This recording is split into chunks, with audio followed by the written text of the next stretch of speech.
ಆತ್ಮೀಯ ದೂರದರ್ಶನದ ವೀಕ್ಷಕ ಬಂಧುಗಳಿಗೆಲ್ಲ ನಮಸ್ಕಾರ.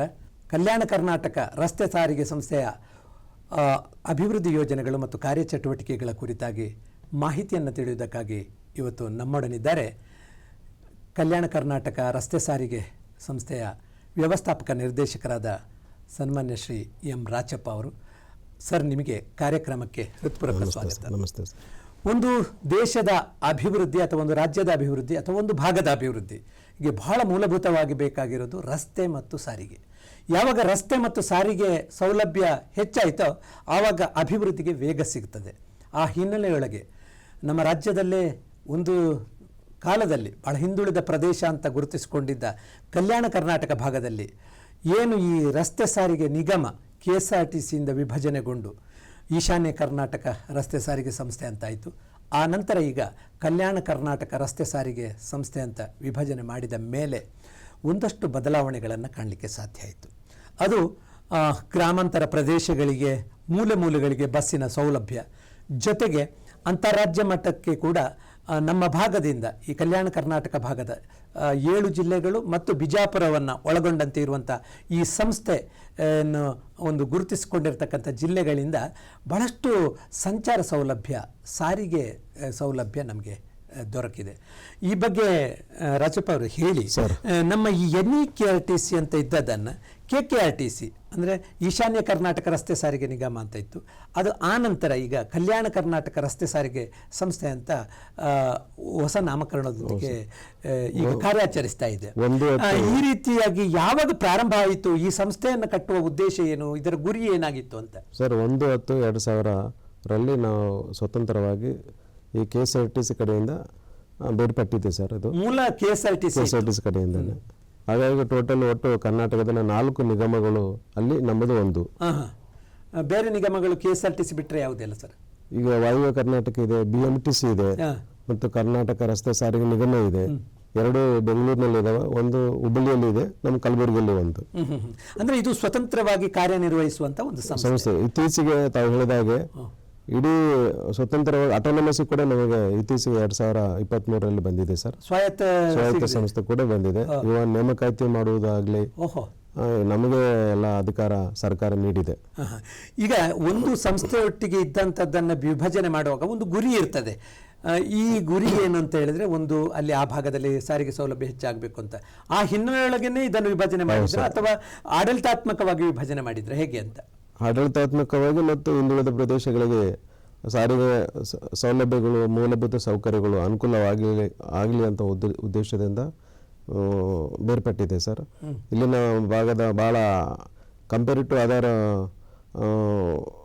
ಭಾಗದಲ್ಲಿ ಇಲ್ಲಿ ಭಾಗದ ತಲಾ ಆದಾಯ ಭಾಳ ಕಡಿಮೆ ಇದೆ ಕಂಪೇರ್ ಮಾಡಿದರೆ, ಮತ್ತು ಮೂಲಭೂತ ಸೌಕರ್ಯಗಳು ಕೂಡ ಕಡಿಮೆ ಇದಾವೆ. ಆ ಉದ್ದೇಶದಿಂದ ಸರ್ಕಾರ ಒಂದು ತೀರ್ಮಾನಕ್ಕೆ ತಂದು ಈ ರೀತಿ ಮಾಡಿರ್ತದೆ. ಅಂದರೆ ಒಂದು ಸ್ಪಷ್ಟವಾದ ಗುರಿ ಇದೆ. ಯಾಕಂದರೆ ಇಡೀ ರಾಜ್ಯದಲ್ಲಿ ಬಹಳ ಹಿಂದುಳಿದ ಒಂದು ಪ್ರದೇಶ. ಇಲ್ಲಿ ಸಾರಿಗೆಯಲ್ಲಿ ಒಂದು ಸಂಚಾರದ ವ್ಯವಸ್ಥೆಯಲ್ಲಿ ಉನ್ನತೀಕರಣಗೊಳಿಸಬೇಕು, ಜೊತೆಗೆ ಇಲ್ಲಿನ ಒಂದು ಅಭಿವೃದ್ಧಿಗೆ ಅದು ಪೂರಕ ಆಗಬೇಕು ಅನ್ನೋ ನೆಲೆಯಲ್ಲಿ ಇದನ್ನು ಪ್ರಾರಂಭ ಮಾಡಿದ್ರು. ಎಲ್ಲ ಗ್ರಾಮಗಳಿಗೆ ಬಸ್ಸುಗಳನ್ನು ಸೌಲಭ್ಯ ಕೊಡಬೇಕು, ಅನುಸೂಚಿಗಳನ್ನು ಹೆಚ್ಚಿಗೆ ಮಾಡಬೇಕು, ಮತ್ತು ಇಲ್ಲಿ ಪ್ರೈವೇಟ್ ಬಸ್ಸುಗಳು ಬಹಳ ಕಡಿಮೆ ಇದೆ. ಹಾಗಾಗಿ ಸರ್ಕಾರಿ ಬಸ್ಸುಗಳ ಮೇಲೇ ಜನಗಳು ಅವಲಂಬಿತರಾಗಿರೋದ್ರಿಂದ ಇಲ್ಲಿನ ನಮ್ಮ ಮೇಲೆ ಭಾಳ ನಂಬಿಕೆ ಇಟ್ಕೊಂಡಿದ್ದಾರೆ ಸಾರ್ವಜನಿಕರು ಕೂಡ. ಅವರ ನಂಬಿಕೆಯಂತೆ ನಾವು ಸರಿಯಾಗಿ ಚೆನ್ನಾಗಿ ಕೆಲಸ ಮಾಡ್ತಾ ಇದ್ದೀವಿ. ಅಂದರೆ ನಾವು ಇತರ ಭಾಗಗಳಿಗೆ ಹೋಲಿಸಿದಾಗ ಮಂಗಳೂರು ಆಗಿರ್ಬೋದು, ಮೈಸೂರು ಆಗಿರ್ಬೋದು, ಈ ಭಾಗಗಳಲ್ಲಿ ಅಥವಾ ಉತ್ತರ ಕರ್ನಾಟಕ ಕೆಲವು ಭಾಗಗಳಲ್ಲಿ, ಕಾರವಾರ, ಈ ಭಾಗಗಳಲ್ಲಿ ಖಾಸಗಿ ಬಸ್ಸುಗಳು ಭಾಳಷ್ಟು ಇರುವ ಕಾರಣ ಜನರಿಗೆ ಸೌಲಭ್ಯ ಇದೆ. ಆದರೆ ಈ ಭಾಗದಲ್ಲಿ ಆ ರೀತಿಯ ಒಂದು ಕೊರತೆ ಕಾಡ್ತಾ ಇತ್ತು. ಅದಕ್ಕಾಗಿ 2000 ಇಸವಿಯಲ್ಲೇ ಇದನ್ನೊಂದು ವಿಭಜನೆ ಮಾಡಿ ಒಂದು ಸಂಸ್ಥೆಯನ್ನು ಪ್ರಾರಂಭ ಮಾಡಿ. ಸರ್, ಈಗ ಈಶಾನ್ಯ ಕರ್ನಾಟಕ ರಸ್ತೆ ಸಾರಿಗೆ ಸಂಸ್ಥೆ ಅಂತ ಇತ್ತು, ಅದು ಈಗ ಕಲ್ಯಾಣ ಕರ್ನಾಟಕ ರಸ್ತೆ ಸಾರಿಗೆ ಸಂಸ್ಥೆ ಅಂತ ಬದಲಾವಣೆಗೊಂಡಿದೆ. ಅಲ್ಲಿಂದ ಇಲ್ಲಿಯವರೆಗೆ 23 ವರ್ಷಗಳ ಒಂದು ಪ್ರಯಾಣ ಹೇಗಿತ್ತು ಅಂತ, ಯಾವ ರೀತಿಯಲ್ಲಿ ಬೆಳವಣಿಗೆ ಹೊಂದಿತ್ತು ಅಂತ? ಬಹಳ ಸುಧಾರಣೆಗಳನ್ನು ಕಂಡಿದ್ದೀವಿ ಸರ್. ಮತ್ತು ಕಂಪೇರಿಟಿವ್ ಆಧಾರ ನಿಗಮಗಳಕ್ಕಿಂತ ನಮ್ಮ ನಿಗಮವು ಕಡಿಮೆ ಲಾಸ್ನಲ್ಲಿ ಸಾಗುತ್ತಾ ಇದೆ.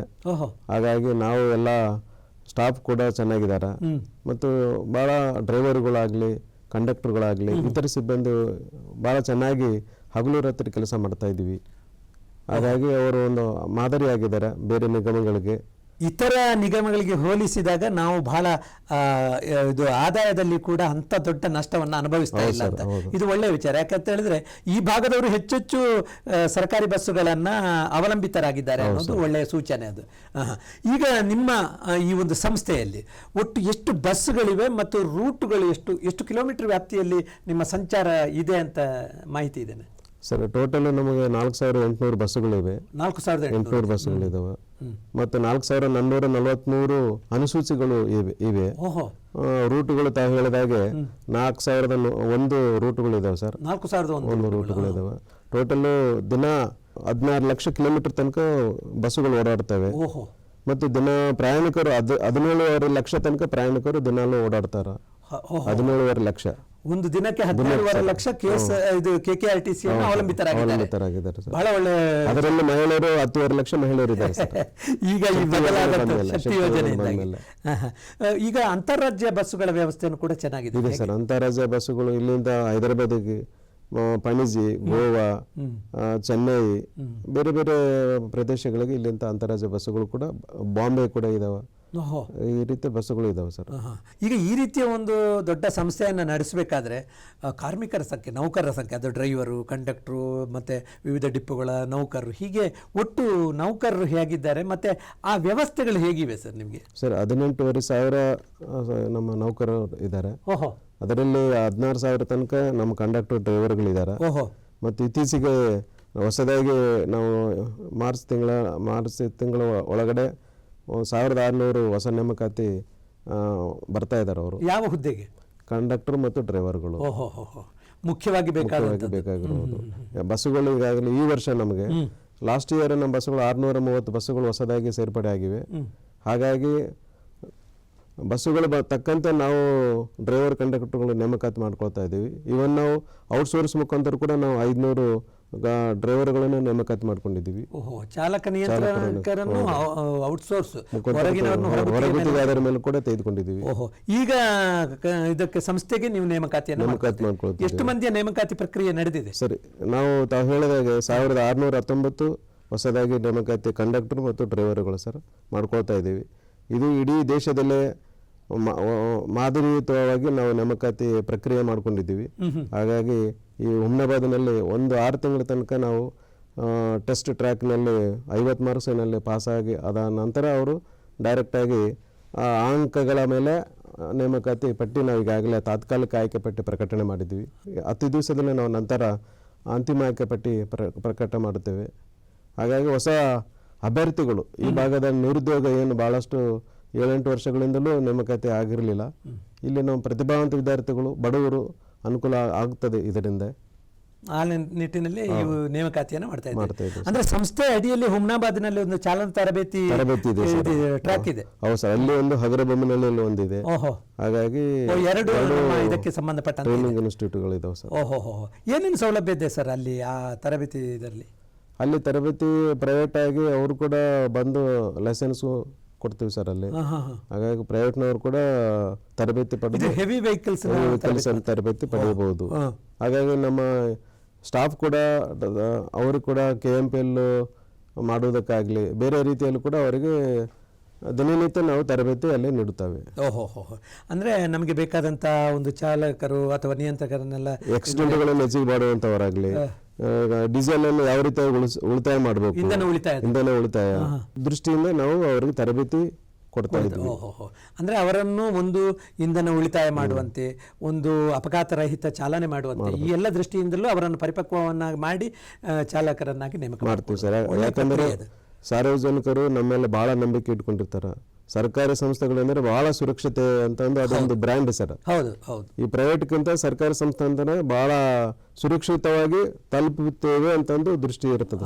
ಪ್ರಯಾಣಿಕರಲ್ಲಿ ಒಂದು ವಿಶ್ವಾಸ ಇರುತ್ತೆ ಸರ್. ಹಾಗಾಗಿ ಅವ್ರ ವಿಶ್ವಾಸಕ್ಕೆ ನಾವು ಯಾವುದೇ ರೀತಿಯಲ್ಲಿ ಮೋಸ ಮಾಡುವುದಿಲ್ಲ.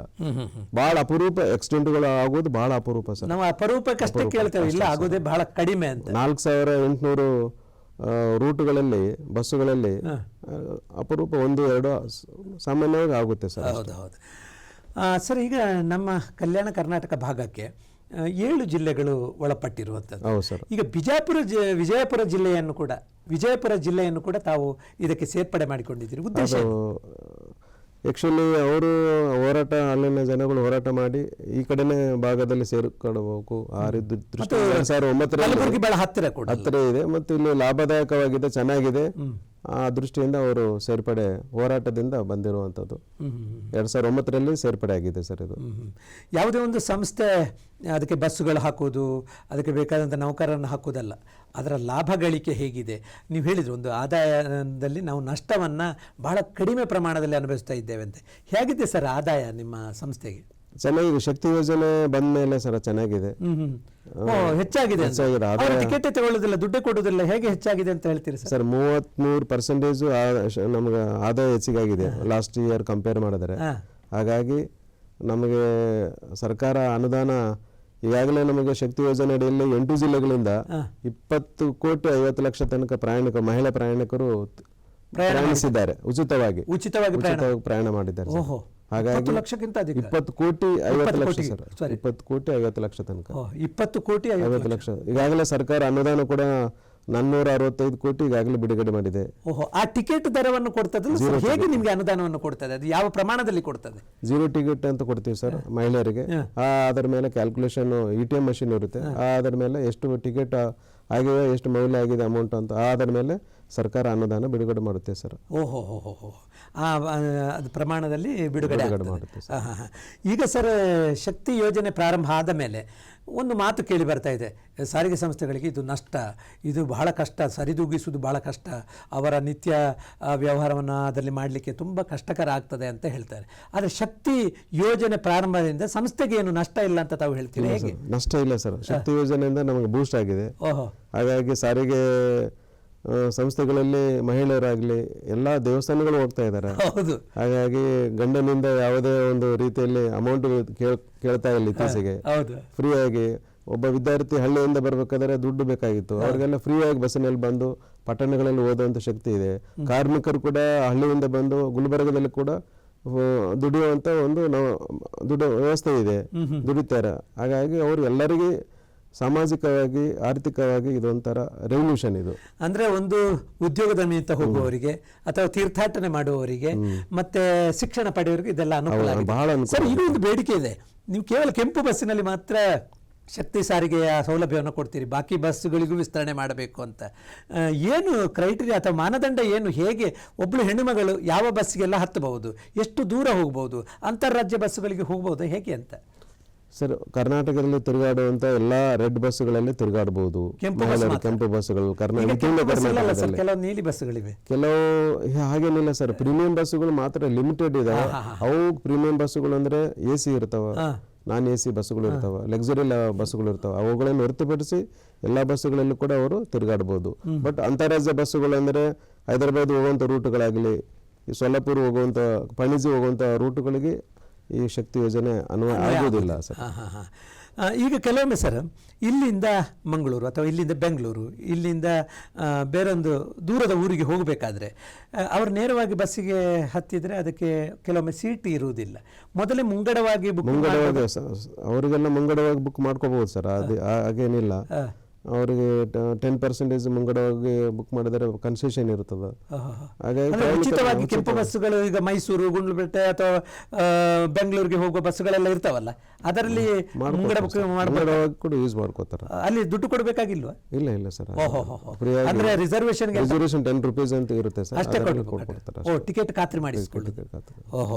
ತುಂಬಾ ಒಳ್ಳೇದು. ಯಾಕಂದ್ರೆ ಶಕ್ತಿ ಯೋಜನೆ ಬಂದಾದ್ಮೇಲೆ ಒಂದು ಕ್ರಾಂತಿಕಾರಿ ಹೆಜ್ಜೆ, ಯಾಕಂದ್ರೆ ಒಂದು ಪ್ರಯಾಣಿಕರ ದಟ್ಟಣೆ ಹೆಚ್ಚಾಯಿತು. ಹೌದು, ಪ್ರಯಾಣಿಕರು ಬಸ್ ಸ್ಟ್ಯಾಂಡ್ಗಳಲ್ಲಿ ಪ್ರಯಾಣಿಕರ ಸಂಖ್ಯೆ ಹೆಚ್ಚಿಗಾಗಿದೆ, ಅಂಗಡಿಗಳಲ್ಲಿ ಬಿಸಿನೆಸ್ ಕೂಡ ಹೆಚ್ಚಿಗಾಗಿದೆ, ಮತ್ತು ದೇವಸ್ಥಾನಗಳಲ್ಲಿ ಉಂಡಿ ಕೂಡ ಹೆಚ್ಚಿಗಾಗಿದೆ, ಮತ್ತು ಅವರು ಕೂಲಿಯಲ್ಲಿ ಕೂಡ ಅವರು ಫ್ರೀ ಆಗಿ ತಿರುಗಾಡುವಂತ ಶಕ್ತಿ ಬಂದಿದೆ. ಸಮಾಜದಿಂದ ಹೊರಗೆ ಬಂದಿದ್ದಾರೆ, ಬರೇ ಕುಟುಂಬದಲ್ಲೇ ಇರ್ತಿದ್ರು ಮಹಿಳೆಯರಂದ್ರೆ, ಹೊರ ಪ್ರಪಂಚ ನೋಡ್ತಾ ಇದ್ದಾರೆ ಇತ್ತೀಚೆಗೆ. ಹಾಗಾಗಿ ಅವರು ಹೆಣ್ಮಕ್ಳು ಕೂಡ ಖುಷಿ ಆಗ್ತಾ ಇದೆ. ಅಂದ್ರೆ ಮಹಿಳೆಯರಿಗೆ ಸಾರಿಗೆ ಶಕ್ತಿಯನ್ನು ತುಂಬಿದೆ ಸರ್. ತುಂಬಾ ಒಳ್ಳೇದು. ಯಾಕಂದ್ರೆ ಒಂದು ಉಚಿತ ಟಿಕೆಟ್ ಮೂಲಕ ಪ್ರಯಾಣಿಸುವುದರ ಜೊತೆಗೇನೆ ವ್ಯವಹಾರ ಉದ್ಯಮ ಜಾಸ್ತಿ ಆಗ್ತದೆ. ಕ್ಷೇತ್ರಗಳಿಗೆ ದರ್ಶನಕ್ಕಾಗಿ ಹೋಗುವಂತ ಕಾರಣಕ್ಕಾಗಿ ಅಲ್ಲಿ ಹುಂಡಿಗಳಲ್ಲಿ ಹಣ ಸಂಗ್ರಹ ಆಗ್ತದೆ. ಧಾರ್ಮಿಕ ದತ್ತಿ ಇಲಾಖೆಗಳ ಅಥವಾ ಇತರ ದೇವಸ್ಥಾನಗಳಲ್ಲಿ ಆದಾಯ ಹೆಚ್ಚಾಗ್ತದೆ. ಒಂದು ಇಡೀ ಟ್ರಾನ್ಸಾಕ್ಷನ್ಗಳೇ ಜಾಸ್ತಿ ಆಗ್ತಾ ಇರುವಂತ ಲಕ್ಷಣವನ್ನ ನಾವು ಕಾಣ್ತಾ ಇದ್ದೇವೆ. ಎಲ್ಲ ಮದುವೆಗಳಿಗೆ ಹೋಗ್ತಾರ, ತೀರ್ಕೊಂಡು ಹೋದವರು ಕೂಡ ಮಹಿಳೆಯರು ಹೋಗ್ತಾ ಇದ್ದಾರೆ. ಈಗ ಒಂದು ಸಮಾಜದಲ್ಲಿ ಅಲ್ಲೇ ಮನೆಯಲ್ಲೇ ಕೂಡಿ ಇಡ್ತಿದ್ರು ಅವರು ಹೆಣ್ಮಕ್ಳನ್ನು, ಈಗ ಅವರೇ ಹೊರಗೆ ಬಂದಿದ್ದಾರೆ. ಹಾಗಾಗಿ ಇದೊಂದು ಸಾಮಾಜಿಕ ಒಂದು ಕ್ರಾಂತಿ ಆಗ್ತಾ ಇದೆ. ಅಂದ್ರೆ ಮಹಿಳೆಯರು ಕೂಡ ಮುಂಪಂಕ್ತಿಗೆ ಬಂದು ಒಂದು ರೀತಿಯಲ್ಲಿ ತಾನು ಜವಾಬ್ದಾರಿಯನ್ನು ವಹಿಸಿಕೊಂಡು ಬೇರೆ ಬೇರೆ ಕಾರ್ಯಗಳನ್ನ ನಿರ್ವಹಿಸಿ, ಇಲ್ಲಾಂದ್ರೆ ಪುರುಷರೇ ಮಾಡಬೇಕಾಗಿತ್ತು. ಸಮಾಜದಲ್ಲಿ ಅವ್ರು ಬರುವುದು ಬಹಳ ಕಷ್ಟ ಸರ್. ಹಾಗಾಗಿ ಇತ್ತೀಚೆಗೆ ಎಲ್ಲ ತಿರುಗಾಡ್ತಾ ಇದ್ದಾರೆ. ಹೌದು ಹೌದು, ಆ ನೆಲೆಯಲ್ಲಿ ಬಹಳ ಒಳ್ಳೆಯ ಒಂದು ಲಾಭವನ್ನೇ ಪಡೆದಿದ್ದಾರೆ, ಲಾಭ ಪಡಿತಾ ಇದ್ದಾರೆ. ಈಗ ಸರ್, ಈ ರೀತಿಯ ಬಸ್ಗಳಲ್ಲೇ ನಾವು ನೋಡ್ತಾ ಇದ್ದೇವೆ.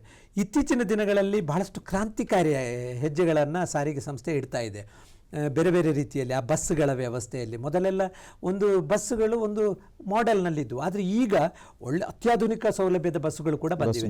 ನಿಮ್ಮ ಸಂಸ್ಥೆಯಲ್ಲಿ ಯಾವ ಯಾವ ಬಸ್ಸುಗಳು ಈಗ ಓಡಾಟ ನಡೆಸ್ತವೆ? ಈಗ 4800 ಬಸ್ಸುಗಳಲ್ಲಿ ಸರ್, ಹೊಸದಾಗಿ ನಾವು ಈ ಭಾಗದಲ್ಲಿ ಕಲ್ಯಾಣ ಕರ್ನಾಟಕ ಭಾಗದಲ್ಲಿ ಯಾವುದೇ ಹೊಸ ಮಲ್ಟಿ ಎಕ್ಸೆಲ್ ಬಸ್ಸುಗಳು ಇರಲಿಲ್ಲ, ಓನೋ ಬಸ್ಸುಗಳು. ಅವು ಕೂಡ ಹೊಸದಾಗಿ 1-2 ತಿಂಗಳಿಂದ ಸೇರ್ಪಡೆ ಮಾಡಿದ್ದೀವಿ. 6 ಬಸ್ಸುಗಳು ಟೋಟಲ್ ಮಾಡಿದ್ದೇವೆ. ಈಗ ಕಲ್ಯಾಣ ರಥ ಅಂತಂದು ಹೊಸ ಬ್ರ್ಯಾಂಡ್ ಇಟ್ಟಿವಿ ಸರ್. ಹಾಗಾಗಿ ಎಲ್ಲರೂ ಮಲ್ಟಿ ಎಕ್ಸೆಲ್ ಬಸ್, ಅದು ಬಹಳ ಜನಪ್ರಿಯವಾದ ಒಂದು ಬಸ್ಸು ಮಾಡೆಲ್. ಅದೊಂಥರ ನೋಡಿದರೆ ನೀವು ಫ್ಲೈಟ್ ನಲ್ಲಿ ಹೋದಂಗೆ ಕಾಣಿಸುತ್ತೆ, ಆ ರೀತಿಯಲ್ಲಿ ಇದೆ ಸರ್. ಎಲ್ಲರೂ ಅನುಭವ ಹೇಳ್ತಾ ಇದ್ದಾರೆ. ಕಲಬುರಗಿಯಿಂದ ಬೆಂಗಳೂರು ಬಿಟ್ಟಿದ್ದೀವಿ, ಬಿಜಾಪುರ ಟು ಬೆಂಗಳೂರು, ಅದೇ ರೀತಿಯಲ್ಲಿ ಸಿಂಧನೂರು ಟು ಬೆಂಗಳೂರು ಬಿಟ್ಟಿದ್ದೀವಿ. ಎಲ್ಲರೂ ಆ ರೀತಿಯಲ್ಲಿ. ಮತ್ತು ಹೆಚ್ಚಿನ ಸಾರ್ವಜನಿಕರು ಈ ಬಸ್ಸುಗಳಲ್ಲಿ ಹೋದರೆ ನಿಗಮ ಕೂಡ ಅನುಕೂಲ ಆಗುತ್ತೆ, ಸದುಪಯೋಗ ಪಡಿಸ್ಕೊಳ್ಳೋ ನಾನು ಕೇಳ್ಕೊಳ್ತೀನಿ ಸಾರ್ವಜನಿಕರು. ಕಲ್ಯಾಣ ರಥ ಅನ್ನುವ ಬಸ್ ನಿಜಕ್ಕೂ ಅದೊಂದು ರಥದ ರೀತಿಯಲ್ಲೂ ಇದೆ ಸರ್. ಏನು ಕಲ್ಲಿನ ರಥ ಹಂಪಿಯಲ್ಲಿ ಇದೆ ಸರ್, ಅದೇ ಮಾಡೆಲ್ ಆಗಿ ಇಟ್ಕೊಂಡು ಕಲ್ಯಾಣ ರಥ ಅಂತ ಇಟ್ಕೊಂಡಿದ್ದು ಇದೊಂಥರ ಬ್ರ್ಯಾಂಡ್ ಕಲ್ಯಾಣ ಕರ್ನಾಟಕದ ಒಂದು ಹೊಸ ಹೆಸರಾಗಿದೆ ಸರ್. ಸಾರಿಗೆಗೆ ಒಂದು ಬ್ರ್ಯಾಂಡ್ ಹೆಸರಿಗಾಗಿದೆ. ಅದೇ ರೀತಿಯಲ್ಲಿ ನಾನ್ ಎ ಸಿ ಬಸ್ ಕೂಡ 36 ಬಸ್ಸುಗಳಲ್ಲಿ ಈಗಾಗಲೇ 15 ಸೇರ್ಪಡೆ ಆಗಿವೆ ಸರ್. ಅದು ಕೂಡ ಅಮೋಘ ವರ್ಷ ಅಂತಂದು ಈ ಭಾಗದ ರಾಷ್ಟ್ರಕೂಟ ಆಳ್ವಿಕೆ ಮಾಡಿದ್ದು ಆ ರಾಜನ ಹೆಸರು ನಾವು ಇಟ್ಟಿದ್ವಿ. ಹಾಗಾಗಿ ಅದು ಕೂಡ ಅಮೋಘ ವರ್ಷ ಬ್ರ್ಯಾಂಡ್ ಕೂಡ ಬಹಳ ಫೇಮಸ್ ಆಗಿದೆ. ಯಾಕೆ ಅಮೋಘ ವರ್ಷ ಅಂತ ಹೆಸರಿಟ್ಟಿದ್ರಿ, ಮತ್ತೆ ಅಲ್ಲಿರುವಂತ ವಿಶೇಷತೆ ಏನು ಅಂತ ಬಸ್ಸಿನ? ಸಾಮಾನ್ಯ ಜನರು, ಮಾಧ್ಯಮ ವರ್ಗದವರು ಕೂಡ ಅದರ ನಾನ್ ಎ ಸಿ ಬಸ್ಸಿನಲ್ಲಿ ಕೂಡ ಓಡಾಡುವಂತ ಒಂದು ಶಕ್ತಿ ಇದೆ ಸರ್ ಅದರಲ್ಲಿ. ಹಾಗಾಗಿ ಸಾರ್ವಜನಿಕರಿಗೆ ಅನುಕೂಲ ಆಗುತ್ತೆ. 40 ಸೀಟುಗಳು ಇದಾವೆ ಅದರಲ್ಲಿ. ಸೇಮ್ ಇದು A C bus, A C ಇರುವುದಿಲ್ಲ ಅಷ್ಟೇ, ನಾನ್ ಎ ಸಿ ಕಡಿಮೆ ರೇಟ್ ಇರ್ತದೆ. ಹಾಗಾಗಿ ತಿರುಗಾಡೋದು ಕೂಡ ಅನುಕೂಲ ಆಗುತ್ತೆ. ವ್ಯವಸ್ಥೆ ಕೂಡ ಎಲ್ಲ ತಲೆದಿಂಡು ಇರುತ್ತೆ. ಎಲ್ಲಾ ರೀತಿಯಿಂದಲೂ ಪ್ರೈವೇಟ್ ನಲ್ಲಿ ಯಾವುದೇ ರೀತಿಯಲ್ಲಿ ಸೌಲಭ್ಯಗಳು ಇರ್ತವೆ, ಅದೇ ರೀತಿ ಚಾರ್ಜಿಂಗ್ ಪಾಯಿಂಟ್ ಕೂಡ ಇರುತ್ತೆ. ಲ್ಯಾಪ್ಟಾಪ್ ಕೂಡ ಚಾರ್ಜಿಂಗ್ ನಲ್ಲಿ ಇಟ್ಕೊಳ್ಬಹುದು. ಅಲ್ಲಿ ಎಲ್ಲ ರೀತಿಯಿಂದಲೂ ಅನುಕೂಲ ಇದೆ ಸರ್. ಅಂದ್ರೆ ಅತ್ಯಾಧುನಿಕ ಸೌಲಭ್ಯ ರಾಷ್ಟ್ರಕೂಟರನ್ನು ಪ್ರತಿನಿಧಿಸುವ ಉತ್ತಮವಾಗಿರ್ತಕ್ಕಂಥ ವ್ಯವಸ್ಥೆಯನ್ನ ಪ್ರಯಾಣಿಕರಿಗೆ ತಾವು ಕಲ್ಪಿಸ್ತಾ ಇದ್ದೀರಿ ಸರ್. ಇಷ್ಟೆಲ್ಲ ಬಸ್ಸುಗಳು, ಇಷ್ಟೆಲ್ಲ ವ್ಯವಸ್ಥೆಯನ್ನು ಇಟ್ಟುಕೊಂಡಾಗ ಕಾರ್ಮಿಕರಿಗೆ ಸಾಕಷ್ಟು ನೀವು ಸೌಲಭ್ಯವನ್ನು ಒದಗಿಸಬೇಕಾಗ್ತದೆ, ಮತ್ತು ಅವರನ್ನು ಬಹಳ ಚೆನ್ನಾಗಿ ಇಟ್ಟುಕೊಂಡ್ರೆ ಇಡೀ ಸಂಸ್ಥೆ ಚೆನ್ನಾಗಿ ನಡೆಯುತ್ತೆ. ಈಗ ಕಾರ್ಮಿಕರಿಗಿರುವಂಥ ಸೌಲಭ್ಯಗಳ ಬಗ್ಗೆ ಇತ್ತೀಚೆಗೆ ನೀವು ಬಹಳ ಕ್ರಾಂತಿಕಾರಿ ಹೆಜ್ಜೆಯನ್ನು ಇಟ್ಟಿದ್ದೀರಿ. ಆ ಕಾರ್ಮಿಕರ ಒಂದು ಜೀವ ವಿಮೆ ಆಗಿರ್ಬೋದು, ಬೇರೆ ಬೇರೆ ವಿಚಾರದಲ್ಲಿ ಅವರಿಗೆ ಬಹಳ ಆದ್ಯತೆಯನ್ನು ಕೊಡ್ತಾ ಇದ್ದೀರಿ. ಏನು ಕಾರ್ಯಕ್ರಮವನ್ನು ಇಟ್ಟುಕೊಂಡಿದ್ದೀರಿ ಸರ್? ಕಾರ್ಮಿಕರಿಗೆ ಮುಖ್ಯವಾಗಿ ಡ್ರೈವರ್, ಕಂಡಕ್ಟರ್ಗಳು ಅವರೇ ನಮಗೆ ಶಕ್ತಿ. ಹೌದು. ಹಾಗಾಗಿ ಡ್ರೈವರ್ ವಿಶೇಷವಾಗಿ ಅವರಿಗೆ ನಾವು ಈಗಾಗಲೇ ನಾವು ಯೂನಿಯನ್ ಬ್ಯಾಂಕ್ನ ಜೊತೆ ಒಪ್ಪಂದ ಮಾಡಿಕೊಂಡು 1,20,00,000 ತನಕ ವಿಮೆ ಮಾಡಿದ್ವಿಲ್ಲ. ಹಾಗಾಗಿ ಎಷ್ಟು ಕಟ್ಟಬೇಕು? ಪ್ರೀಮಿಯಂ ಅಮೌಂಟೇ ಇಲ್ಲ ಸರ್. ಬ್ಯಾಂಕ್ನಲ್ಲಿ ಅವ್ರ ಸ್ಯಾಲರಿ ಅಕೌಂಟ್ ಓಪನ್ ಮಾಡಿದರೆ ಯೂನಿಯನ್ ಬ್ಯಾಂಕ್ನಲ್ಲಿ ಸಾಕು. ಇದು ಇಡೀ ದೇಶದಲ್ಲೇ ಮಾದರಿತವಾಗಿದೆ. ಆ ರೀತಿ ಉಪಕ್ರಮ ಸರ್. ಬಹಳ ಎಲ್ಲರೂ ಸಹ ನಮ್ಮ ಡ್ರೈವರ್ಗಳು, ಕಂಡಕ್ಟರ್ಗಳು ಯಾವುದೇ ಅಮೌಂಟ್ ಕೊಡಬೇಕಾದ ಅವಶ್ಯಕತೆ ಇರೋದಿಲ್ಲ. ಸ್ಯಾಲ್ರಿ ಅಕೌಂಟ್ ಬ್ಯಾಂಕ್ನಲ್ಲಿ ಓಪನ್ ಮಾಡಿದರೆ ಸಾಕು. 0 ಬ್ಯಾಲೆನ್ಸ್ನಲ್ಲಿ ಅವರು ಆಕ್ಸಿಡೆಂಟಲ್ ಡೆತ್ ಆದರೆ 1,20,00,000 ತನಕ ಒಂದು ಸೌಲಭ್ಯ ಪಡಿತಾರೆ. ಈ ಹಿಂದೆ ಅದು ಇರಲಿಲ್ಲ ಸರ್.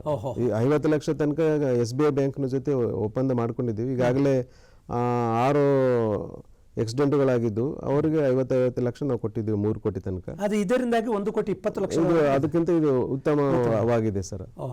ಈಗ ಎಷ್ಟು ಜನರಿಗೆ ನೀವು ಇದನ್ನು ವಿಸ್ತರಣೆ ಮಾಡಿದ್ರಿ? ಎಲ್ಲ ನೌಕರರಿಗೆ ಅನ್ವಯ ಆಗ್ತದೆ ಹೇಗೆ? ಎಲ್ಲರಿಗೂ ಯಾರ್ಯಾರು ಅಕೌಂಟ್ ಓಪನ್ ಮಾಡ್ತಾರೋ ಅವ್ರಿಗೆಲ್ಲ ಅನುಕೂಲ ಆಗುತ್ತೆ. ಈಗಾಗಲೇ 7,000 ಅಕೌಂಟ್ಗಳು ಓಪನ್ ಮಾಡಿದ್ದೀವಿ ಸರ್, 18,000 ನೌಕರರಲ್ಲಿ. ಅವರೆಲ್ಲರೂ ಸೌಲಭ್ಯ ಪಡೆದುಕೊಳ್ಳೋ ಒಂದು ಅರ್ಹತೆ ಹೊಂದಿದವರು ತರ.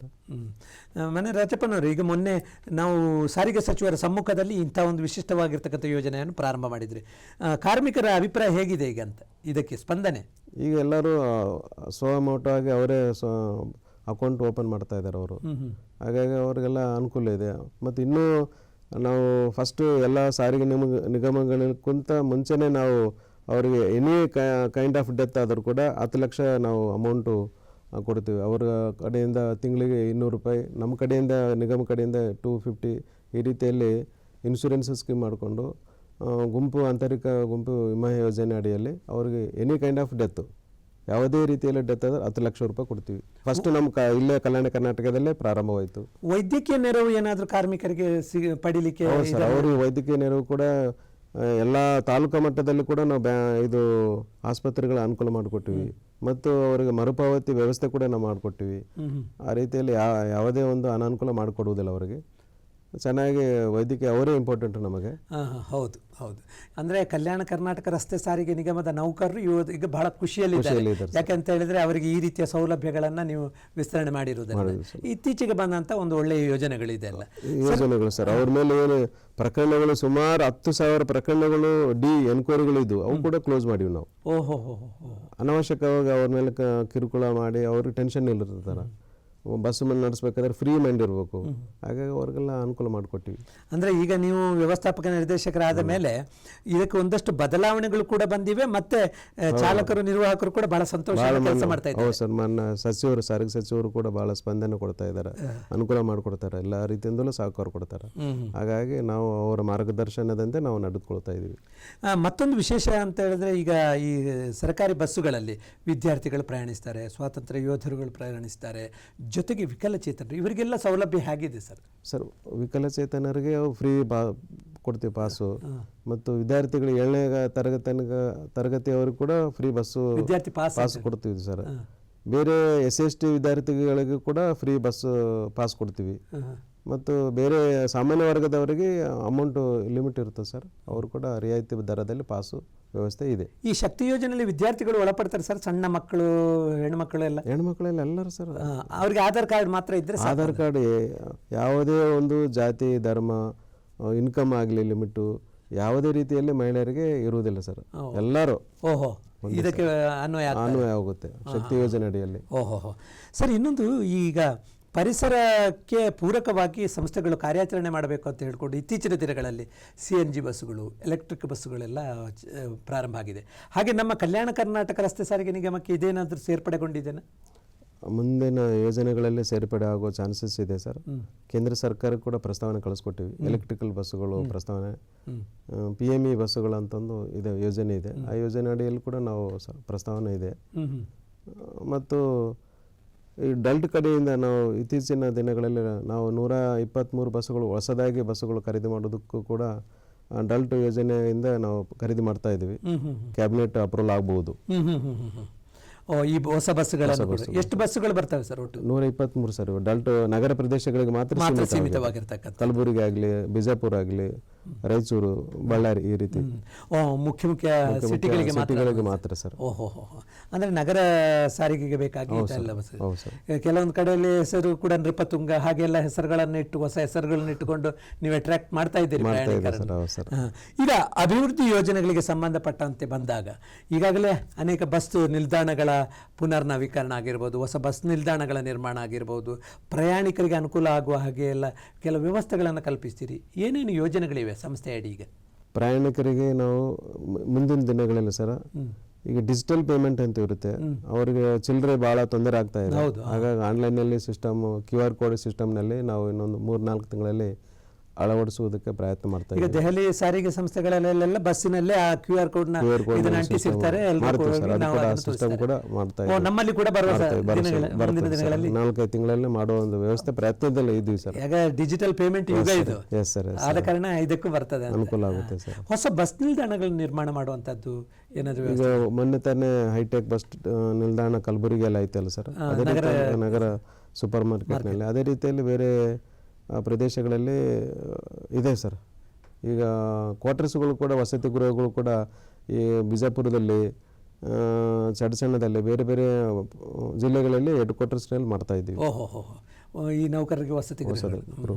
ಈಗ ಕಲಬುರಗಿಯ ಸೂಪರ್ ಮಾರ್ಕೆಟ್ನಲ್ಲಿ ಪ್ರಾರಂಭ ಆಗಿರತಕ್ಕಂಥ ಆ ಬಸ್ ನಿಲ್ದಾಣ ನೋಡುವ ಹಾಗಿದೆ, ಯಾಕಂದ್ರೆ ಅದು ನಮ್ಮ ಬಹುಮನಿ ಕೋಟೆಯನ್ನ ಹೋಲುವಂಥದ್ದು. ಏನಾದ್ರೂ ವೈಶಿಷ್ಟ್ಯ ಹೇಗಿದೆ ಸರ್ ಅದು? ಸರ್, ಕೋಟೆ ಮಾದರಿಯಲ್ಲೇ ಅದು ನಿರ್ಮಾಣ ಆಗಿದೆ. ಎಷ್ಟು ವೆಚ್ಚದಿಂದ ನಿರ್ಮಾಣ ಆಗಿದೆ? ಅದು 20 ಕೋಟಿ ತನಕ ವೆಚ್ಚ ಆಗಿದೆ ಸರ್. ಫಸ್ಟ್ ಫ್ಲೋರ್ ಆಗಿದೆ, ಸೆಕೆಂಡ್ ಫ್ಲೋರ್ ಕೂಡ 1.5 ಕೋಟಿ. ಟ್ರಸ್ ಇನ್ನೊಂದು 6 ತಿಂಗಳಲ್ಲಿ ಮಾಡ್ತೀವಿ. ಓಹೋ. ಹಾಗಾಗಿ ನಗರ ಈ ಪ್ರದೇಶಗಳಲ್ಲಿ ಇಲ್ಲಿಂದ ಒಂದು 20 ಕಿಲೋಮೀಟರ್ ದೂರ ಇರುವಂತ ಗ್ರಾಮಗಳಿಗೆ ಹೋಗುವಂತ ಬಸ್ಸನ್ನು ಕೂಡ ವ್ಯವಸ್ಥೆ ಅಲ್ಲಿಂದಲೇ ಮಾಡ್ತೀವಿ ಸರ್. ಓಹೋ, ಅಂದ್ರೆ ಭಾರಿ ಪ್ರಯಾಣಕ್ಕೆ ಆಗಿದೆ. ಅಲ್ಲಿನ ಇವನ್ನು ತಾವು ಹೇಳಿದಾಗ ಪ್ರೇಕ್ಷಣೀಯ ಸ್ಥಳಗಳಾಗಲಿ, ಚಿತ್ರಗಳಾಗಲಿ, ಇಲ್ಲಿನ ಕಲೆ ಮತ್ತು ವಾಸ್ತುಶಿಲ್ಪದ ಒಂದು ದುಡಿದವರು ಯಾರ್ಯಾರು ಇದ್ದಾರೆ ಅದರಲ್ಲಿ ಎಲ್ಲ ಐತಿಹಾಸಿಕ ಸ್ಥಳಗಳ ಬಗ್ಗೆ ಆಗಲಿ, ಜನರಲ್ ನಾಲೆಜ್ ಸಂಕ್ಷಿಪ್ತವಾಗಿ ನೋಡ್ಬೋದು. ಆ ಒಂದು ಬಸ್ ಸ್ಟ್ಯಾಂಡ್ ಚೆನ್ನಾಗಿದೆ ಸರ್. ಸಾಹಿತ್ಯದಿಂದ ನೋಡಿದರೆ ಬಹಳ ಖುಷಿ ಆಗುತ್ತದೆ, ಎಲ್ಲರೂ ನೋಡ್ತಾ ಇದ್ದಾರೆ. ಹೌದು, ಇದು ಬಹಳ ನೋಡ್ಲೇಬೇಕಾದಂತ ಒಂದು ಬಸ್ ನಿಲ್ದಾಣ.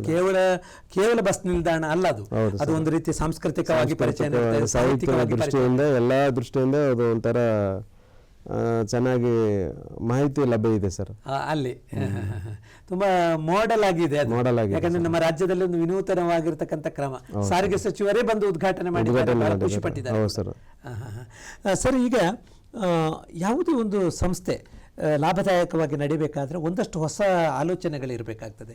ಈಗ ನಮ್ಮಲ್ಲಿ ಪ್ರವಾಸೋದ್ಯಮಕ್ಕೆ ಬಹಳಷ್ಟು ಪ್ರಶಸ್ತವಾಗಿರ್ತಕ್ಕಂಥ ಪ್ರದೇಶ ಈ ಜಿಲ್ಲೆ ಮತ್ತು ಪಕ್ಕದ ಜಿಲ್ಲೆಗಳು, ಅದು ಯಾದಗಿರಿ, ಬೀದರ್, ವಿಜಯಪುರ. ಇಲ್ಲಿ ಒಂದು ಕಾರಿಡಾರ್ ಟೈಪ್, ಒಂದು ಇಲ್ಲಿಂದ ಬಿಜಾಪುರದಿಂದ ಕೂಡಲ ಸಂಗಮದಿಂದ ಮತ್ತೊಂದು ಪ್ರದೇಶ ನೋಡಿ ಕಲಬುರಗಿಗೆ ಬರುವ ಹಾಗೆ ಬಸ್ಗಳಲ್ಲಿ ಈ ರೀತಿಯ ಒಂದು ಪ್ರವಾಸೋದ್ಯಮಕ್ಕೆ ಅನುಕೂಲ ಆಗುವ ಹಾಗೆ ಒಂದು ರೂಟನ್ನು ಮಾಡಿ ಪ್ರವಾಸೋದ್ಯಮಕ್ಕಾಗಿ ಆ ಬಸ್ಸುಗಳನ್ನು ನೇಮಕ ಮಾಡಿಕೊಂಡು ಇಟ್ಟರೆ ಇನ್ನಷ್ಟು ಆದಾಯ ಗಳಿಕೆಯಲ್ಲಿ ಹೆಚ್ಚಾಗಬಹುದಲ್ಲ? ಹೌದು ಸರ್, ತಾವು ಹೇಳಿದಾಗ ಅದೇ ಆಲೋಚನೆಯಲ್ಲಿ ಇದ್ದೀವಿ ಸರ್. ಈಗಾಗಲೇ ಹಂಪಿಯಲ್ಲಿ ಎಲ್ಲರೂ ಅಲ್ಲಿ ಪ್ರವಾಸಿಗರು ಬರ್ತಾರೆ, ಹಂಪಿ ನೋಡೋದಕ್ಕೆ ಬರ್ತಾರೆ. ಕೆಲವು ವೀಕೆಂಡಿನಲ್ಲಿ ಬಸ್ಸುಗಳು ನಾವು ಹೆಚ್ಚುವರಿ ಬಸ್ಸುಗಳನ್ನು ಬಿಡ್ತೀವಿ. ಅದೇ ಗೋಲ್ ಗುಂಬಜ್ ನೋಡೋದಕ್ಕೆ ಬರ್ತಾರೆ. ಕಲಬುರಗಿಯಿಂದ ಅಲ್ಲಿ ಹೆಚ್ಚಿನ ಬಸ್ಸುಗಳನ್ನು ಕೂಡ ಹಾಕೊಂಡಿದ್ದೀವಿ. ಮತ್ತು ಎಲ್ಲೆಲ್ಲಿ ಮುಂದಿನ ದಿನಗಳಲ್ಲಿ ತಾವು ಹೇಳಿದಾಗೆ ವಿಶೇಷವಾಗಿ ಪ್ರವಾಸೋದ್ಯಮ ಬಸ್ಸುಗಳಂತಂದು ಕೂಡ ಮಾಡುವ ಆಲೋಚನೆಯಲ್ಲಿ ಇದೆ ಸರ್. ನೀವು ಈಗ ವ್ಯವಸ್ಥಾಪಕ ನಿರ್ದೇಶಕರಾಗಿ ಅತ್ಯುತ್ತಮ ಆಲೋಚನೆಗಳನ್ನ ಇಟ್ಟುಕೊಂಡು ಕೆಲಸ ಮಾಡ್ತಾ ಇದ್ದೀರಿ. ನಿಮ್ಮ ಅವಧಿಯಲ್ಲಿ ಒಂದು ಪ್ರಯಾಣಿಕ ಸ್ನೇಹಿ ಆಲೋಚನೆಗಳು ಯಾವ್ಯಾವ ಕೆಲಸಗಳನ್ನು ಮುಂದೆ ಮಾಡಬೇಕು ಮತ್ತು ಅಭಿವೃದ್ಧಿ ಯೋಜನೆಗಳನ್ನು ಯಾವುದನ್ನೆಲ್ಲ ಕೈಗೊಳ್ಳಬೇಕು ಅಂತ ತಾವು ಆಲೋಚನೆ ಮಾಡಿದ್ದೀರಿ ಸರ್? ಈ ಸಿಟಿ ಬಸ್ಸುಗಳಲ್ಲಿ ನಾವು ಬಸ್ಸುಗಳು ಎಲ್ಲಿ ನಿಂದಿರ್ತವೆ, ಎಲ್ಲಿ ಟೈಮ್ ಬರುತ್ತವೆ, ಯಾವ ಸ್ಟಾಪಿಗೆ ಎಲ್ಲೆಲ್ಲಿ ಬರುತ್ತವೆ ಅಂತ ಒಂದು ಹೊಸ ಮೊಬೈಲ್ ಆ್ಯಪು ನಮ್ಮ ಕಲಬುರಗಿ ಅಂತಂದು ಮುಂದಿನ ದಿನಗಳಲ್ಲಿ ಮಾಡ್ತೇವೆ. ಡಲ್ಡ್ ಕಡೆಯಿಂದ ಸಹಯೋಗದೊಂದಿಗೆ ಮಾಡ್ತಾ ಇದ್ದೀವಿ. ಬಸ್ ಟ್ರ್ಯಾಕಿಂಗ್ ಮೊಬೈಲ್ನಲ್ಲೇ ನಮ್ಮ ಕಲಬುರಗಿ ಅಂತಂದಿದೆ. ಅದು ಮುಂದಿನ ದಿನಗಳೆಲ್ಲ ನಾವು ಪರಿಚಯ ಮಾಡ್ಕೊಡ್ತೀವಿ. ನೋಡೋಣ ಸರ್, ಅದು ಇನ್ನು 2-3 ತಿಂಗಳಲ್ಲಿ ವೇಟ್ ಮಾಡ್ರಿ. ಡಲ್ಟ್ ಕೊಡೋದ್ರಿಂದ ಸ್ವಲ್ಪ ಅಮೌಂಟ್ ಆಗುತ್ತೆ. ನಾವು ವ್ಯವಸ್ಥೆ ಡಲ್ಟ್ ಮತ್ತು ನಾವು ಸಹಯೋಗದಿಂದ ಮಾಡ್ತಾ ಇದ್ದೀವಿ. ಅಭಿವೃದ್ಧಿ